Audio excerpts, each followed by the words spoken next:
गौतम अडानी पर आरोप लगना मतलब राहुल गांधी को खुशी मिलना। बेशक आरोप सही हो या ना हो, सिद्ध हो या ना हो, पर राहुल गांधी उसे आरोप मान ही लेते हैं और देश को घेरने लग जाते हैं। जिस इंसान ने देश में इन्वेस्टमेंट किया हो, राहुल गांधी चाहते हैं कि उनकी गिरफ्तारी हो जाए। तभी तो राहुल गांधी प्रेस कॉन्फ्रेंस करके ये बोल रहे हैं कि गौतम अडानी को गिरफ्तार कर लेना चाहिए।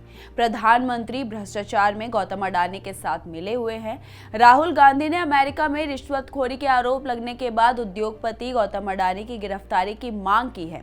अब आप खुद सोचिए कि आरोप अडानी पर अमेरिका पर लगे हैं, लेकिन राहुल गांधी चाहते हैं कि उन्हें तुरंत ही भारत में गिरफ्तार कर लिया जाए। जब व्हाइट हाउस ये बोल रहा है कि अमेरिका और भारत के संबंध बहुत ही मजबूत है, हम इस मामले को सही से सुलझा लेंगे, तो राहुल गांधी फिर होते ही कौन है जो ये बोले कि भारत में उनकी गिरफ्तारी की जाए। दरअसल राहुल गांधी ऐसा क्यों बोल रहे हैं, इसके पीछे की वजह क्या है, सब आपको बताएंगे। लेकिन उससे पहले आयोन भारत को जरूर सब्सक्राइब कीजिए। नमस्कार, मैं मंजू रुधियाल और आप सभी का स्वागत है आयोन भारत में। दरअसल राहुल गांधी ने कहा है कि अडानी 2000 करोड़ रुपए के घोटाले और कई अन्य मामलों में नाम आने के बावजूद खुलेआम घूम रहे हैं, क्योंकि उन्हें पीएम मोदी सुरक्षित रख रहे हैं। राहुल गांधी के इस बयान के बाद सवाल उठने लगे हैं कि आखिर राहुल गांधी चाहते क्या हैं। एक तरफ तो राहुल गांधी अडानी और नरेंद्र मोदी के बीच सांठगांठ होने का आरोप लगाते हैं, दूसरी तरफ उन्हीं की पार्टी के लोग अडानी की जय जयकार करते हैं। राहुल कहते हैं कि अडानी ने पीएम मोदी सरकार को हाईजैक कर रखा है, पर हाईजैक तो उन्हीं की राज्य सरकारों ने किया था। राजस्थान का मुख्यमंत्री रहते हुए अशोक गहलोत, छत्तीसगढ़ का मुख्यमंत्री रहते हुए भूपेश बघेल ने और कर्नाटक की कांग्रेस सरकार ने हजारों करोड़ रुपए अडानी से निवेश करवाए हैं। हाल ही में बनी तेलंगाना सरकार ने भी कई हजार करोड़ का निवेश करवाने की प्लानिंग तो की ही है। मुख्यमंत्री रेवंत रेड्डी की सरकार ने अडानी से 100 करोड़ का डोनेशन भी लिया है। आपने अक्सर सुना होगा कि राहुल गांधी हर चुनावी सभा में संबोधन में बस एक ही बात दोहराते हैं कि मोदी जी अंबानी अडानी के लिए काम करते हैं, लेकिन अपने परिवार का इतिहास राहुल गांधी कभी नहीं बताते, क्योंकि वो भी और उनकी पार्टी के कई नेता भी घोटाले में लिप्त हैं। राहुल गांधी के पिता पूर्व प्रधानमंत्री राजीव गांधी के राजनीति को खत्म करने में सबसे बड़ी भूमिका बोफोर्स घोटाले की थी। इस सौदे में दलाली खाने वालों में से एक नाम क्वात्रेची का भी था। 1974 के आसपास मोलिनारी नामक एक इटालियन ने क्वात्रेची को राजीव गांधी और सोनिया गांधी से मिलवाया था। उसके बाद क्वात्रेची फैमिली परिवार राहुल गांधी और सोनिया गांधी से मिलने लगे। उस समय राजीव गांधी इंडियन एयरलाइंस में पायलट थे। राजीव गांधी मंत्रिमंडल में वित्त मंत्री रहे। पीवी सिंह ने कहा था कि क्वात्रेची ने कई मौकों पर उनसे मिलने का समय मांगा था, लेकिन उन्होंने उसे कोई समय नहीं दिया, जिसके बाद राजीव गांधी ने उन्हें क्वात्रेची से मिलने के लिए कहा था। इन सौदों में सरकारी कर्मचारी, राजनेताओं और क्वात्रेची के बीच संबंध बहुत स्पष्ट तौर पर सामने आए थे।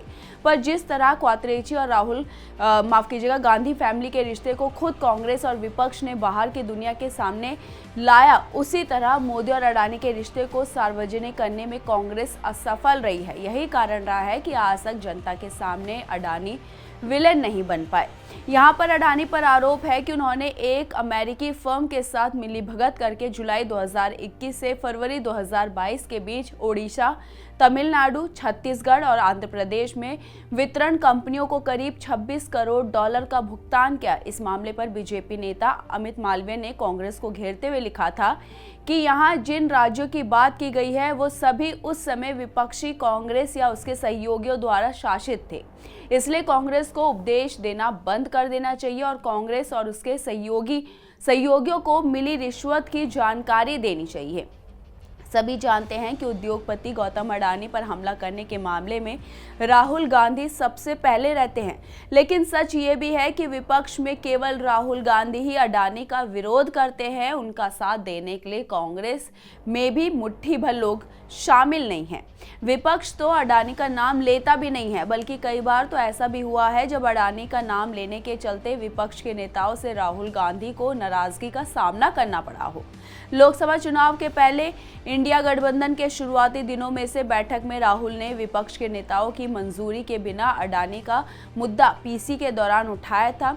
उस वक्त के इस बात को लेकर पश्चिम बंगाल के मुख्यमंत्री ममता बनर्जी ने ऐतराज जता दिया था। उन्होंने इसके विरोध स्वरूप अगली बैठक में भाग भी नहीं लिया था, और ऐसा इसलिए क्योंकि अडानी के खिलाफ अभी तक राहुल गांधी कोई ठोस मामला नहीं उठा सके हैं। अभी तक अडानी के खिलाफ जब जब मामला उठाया गया है, देश की जनता का ही नुकसान हुआ है। इसके पहले हिंडनबर्ग ये काम करती रही है। हिंडनबर्ग तो खुद स्वीकार कर चुकी है कि दूसरे देशों में मार्केट को गिराना उसका काम रहा है। अमेरिका और ब्रिटेन में वह ये काम कई बार कर चुके हैं। हिंडनबर्ग के चलते कई बार करोड़ों भारतीय निवेशकों का नुकसान हो चुका है। कांग्रेस के सहयोगी राष्ट्रवादी कांग्रेस पार्टी के प्रमुख शरद पवार ने अमेरिकी संस्था हिंडनबर्ग की रिपोर्ट को लेकर अडानी मामले पर संयुक्त संसदीय समिति यानी जेपीसी की मांग को खारिज कर दिया था। शायद यही कारण है कि राहुल गांधी के अडानी विरोध का कांग्रेस पार्टी आज तक लाभ नहीं उठा सकी है।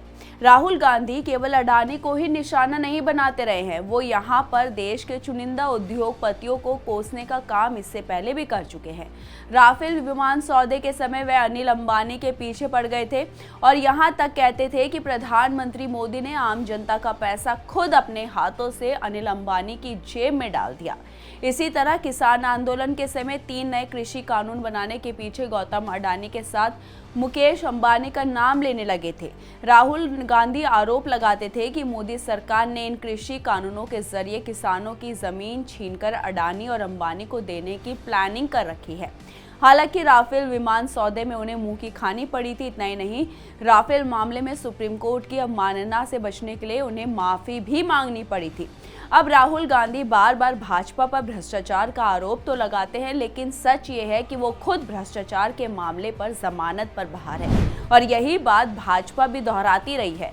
ऐसा कहने भर से ही राहुल गांधी का सारा नैरेटिव धाराशायी हो जाता है, क्योंकि लोगों को नेशनल हेराल्ड की संपत्ति हड़पने का केस अच्छी तरह याद है, जिसके आरोपी राहुल गांधी और सोनिया गांधी जमानत पर रिहा किए गए हैं। इसके अलावा गांधी परिवार पर पूर्व में लगे भ्रष्टाचार के आरोप याद दिला दिए जाते हैं। कुल मिलाकर मोदी को दागदार साबित करने के लिए राहुल का बेदाग ना होना भी आड़े आ रहा है।